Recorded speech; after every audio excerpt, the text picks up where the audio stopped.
اش كيبان لك ياسين في الماتش ديالك؟ دائما الماتش ديال غدا انتصار، ما كاين حتى شي حاجه من غير انتصار. حنا ديما كنتفائلوا خير، وديما كنقول لك حنا غادي نربحوا، وديما الحمد لله كتكون تخمينات في محلها.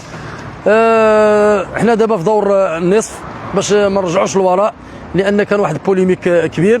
الحمد لله دزنا اداء ونتيجه. حنا كنكبروا مع مرور الادوار، وكنكبروا في الماتشات القويه ضد المنتخبات الكبيره.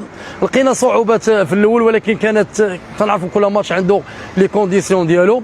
نبدا بعدا بالمقابله ديال نبدا بالماتش ديال النصف الاول ديال منتخب مصر مع السنغال. هما منتخبات بجوج خوتنا، عندهم مستوى متقارب. انا جو بريفير نتلاقاو مع مصر. اما بالنسبه للمقابله اللي كتهمنا حنايا وكتهم جميع المغاربه هي كونتر نيجيريا. تنعرفوا ان المنتخب النيجيري منتخب قوي، معظم اللاعبين ديالو شبان، عنده لاعبين كيتميزوا بواحد المستوى اللي هائل، ك افا سونتر اوسيمان، عندك اليعقوبي، عندك لقمان. اوغوزمون ما كاينش الميليو تيران ديالهم هما، ولكن حنا المنتخب المغربي عنده ليفيكتيف وعنده اللعابه اللي تضرب لهم 1000 حساب. ان حتى المدرب ديال نيجيريا راه ما غاديش ينعس، خص غير اللعابه تكون واحد ليفيكاسيتي، واحد لونطونسيتي في لو جو. الا مشاو غير على ذاك النيفو اللي لعبوا فيه كونتر الكاميرون، تنظن غادي نقتلوا الماتش في 90 دقيقه. سي ياسين، قول لنا كيفاش غيربح الركراك، بما ان المغاربه كاملين معاه وانت لاعب سابق. قول لنا كيفاش غيقدر يربح الركراكي غدا ان شاء الله. اول حاجه احنا دائما مورا الركراكي خصنا نثقوا فيه ونبقاو تايقين فيه، لا هو لا اللاعبين اللي معاه، اللي هادو من خيرات اللاعبين دابا اللي كيتواجدوا هنا. كانوا اخطاء ولكن الحمد لله صححها الركراكي مع مرور الوقت. وكما تنقول ان شاك ماتش عنده لي كونديسيون ديالو. ضروري الركراكي غيلعب بالبلوك طالع، لان حنا ملي كنطيحوا البلوك كناكلوا العصا بهذا لو تيرم هذا. غنديروا بريسينغ حتى هو اللي عالي، ما نخليوش لي سباس المنتخب النيجيري اللي كيتميز هو بالرابيديتي وكيتميز هو بالجو انديفيديال. نحاولوا ناخذوا لا دوزيام بال. عندنا اللعابه اللي كيديروا الفرق كالزلزولي وكابراهيم دياز، وما نساوش ان المجهود اللي كيقوم به الكعبي بلا كره. السيباري رجع للمستوى ديالو اللي معود عليه. العناوي تا هو تحسن بواحد الشكل ملفت. كنعرفوا ان حكيمي مازال ما رجعش في المستوى اللي كنعرفوا حنا انا 100%، مي كاين واحد ليفيكاسيتي بالنسبه لي هو الحاج المزراوي. صراحه فاجئني انا في هذه الكومبيتيسيون هذه، لان كان من قبل كانت لا بليسير وكان ما كيكملش في نفس النيفو مثلا 90 دقيقه. كان صراحه هاد لي 3 ماتش الاخرين كان حاضر. الدفاع اللي كان عليه واحد كلام كبير، يعني تحسن بواحد الشكل كبير. للاشاره ان حنا تبارك علينا غير بيت واحد. حنا هاد الضجه كلها اللي نايضه على الدفاع تبارك علينا بيت واحد من ضربه من بيلانتي. يعني راه حتى لي ستاتيستيك عندنا حنايا راه زعما راه بوزيتيف. علاش حنا مع الركراك؟ حنا مع الركراكي حطم لنا جميع الارقام القياسيه بشهاده الجميع، فهو الحمد لله غادي. حنا ما نتحاسبوش دابا، حنا حتى الاخر ولا بغى نقول عجمه جاب شهاده هذوك حتى الاخر نكونوا حنا دينا اللقب. حنا ديما خصنا نتفاعلوا خير.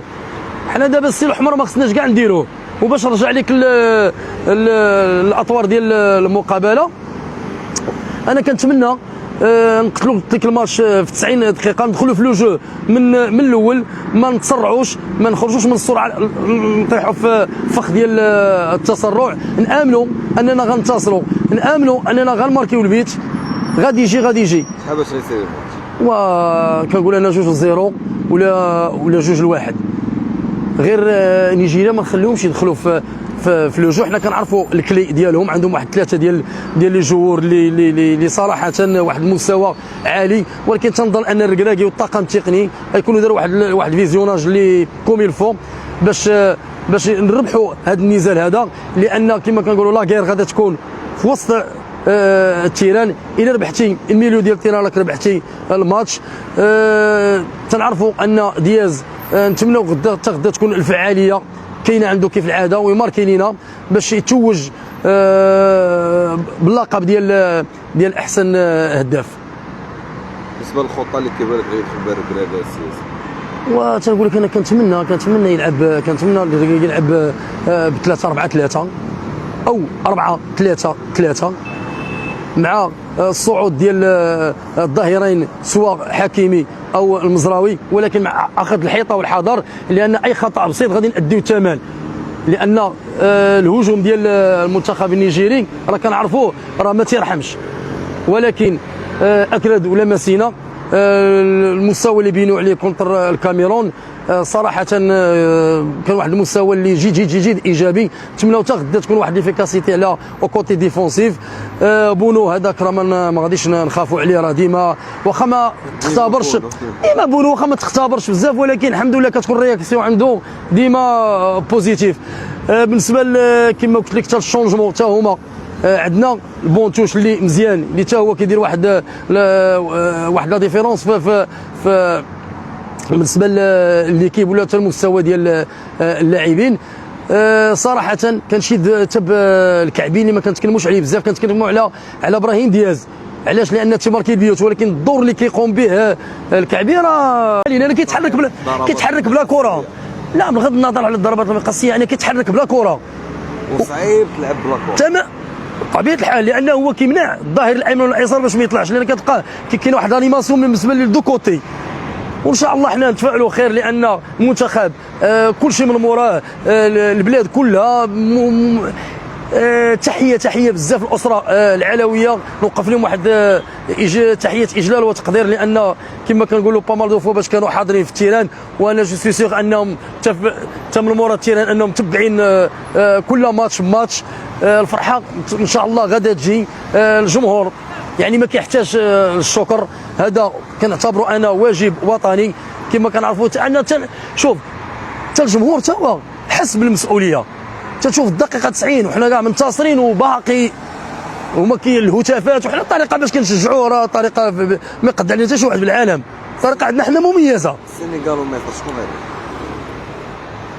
انا كتشوف الفينال دابا انت عطيني. انا الفينال كنعطي المغرب ومنتخب المصري، لان حتى المنتخب المصري والسنغال المستوى عندهم ديالهم متقارب بجوجهم، كيستغلوا الفرص. كيبان لك الماتش ناعس، ولكن غير ابسط الاخطاء كيسجلوا، لا من جهه مصر ولا من جهه السنغال. ديال مصر والسنغال غادا تقدر تكون نعطيك 1-0 لمصر، لان حتى المستوى ديال السنغال تراجع بالنسبه للدوره اللي داز، تراجع بزاف. ونتمنى ان شاء الله المغاربه غدا باش يكونوا يد واحده وكلنا مغاربه وما نحطوش يدينا.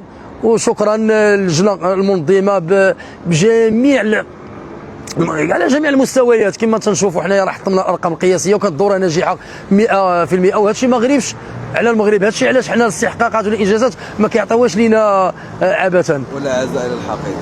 وهذاك شوف موضوع بوحدو ما غنتكلموا عليه، حتى ان شاء الله نكونوا حنا حائزين على اللقب. هذوك عياو ما يديروا بوليميك، عياو ما يديروا مؤامرات، ولكن هذه ضريبه ديالاش؟ ضريبه ديال النجاحات اللي كنقوموا بها حنايا، وضريبه ديال الاستحقاقات اللي كتعطانا 40 مونديال. احنا دابا راه في الدومي فينال اداء ونتيجه، احنا ما كاينش شي واحد كيعطينا شي حاجه. حنا ثلاث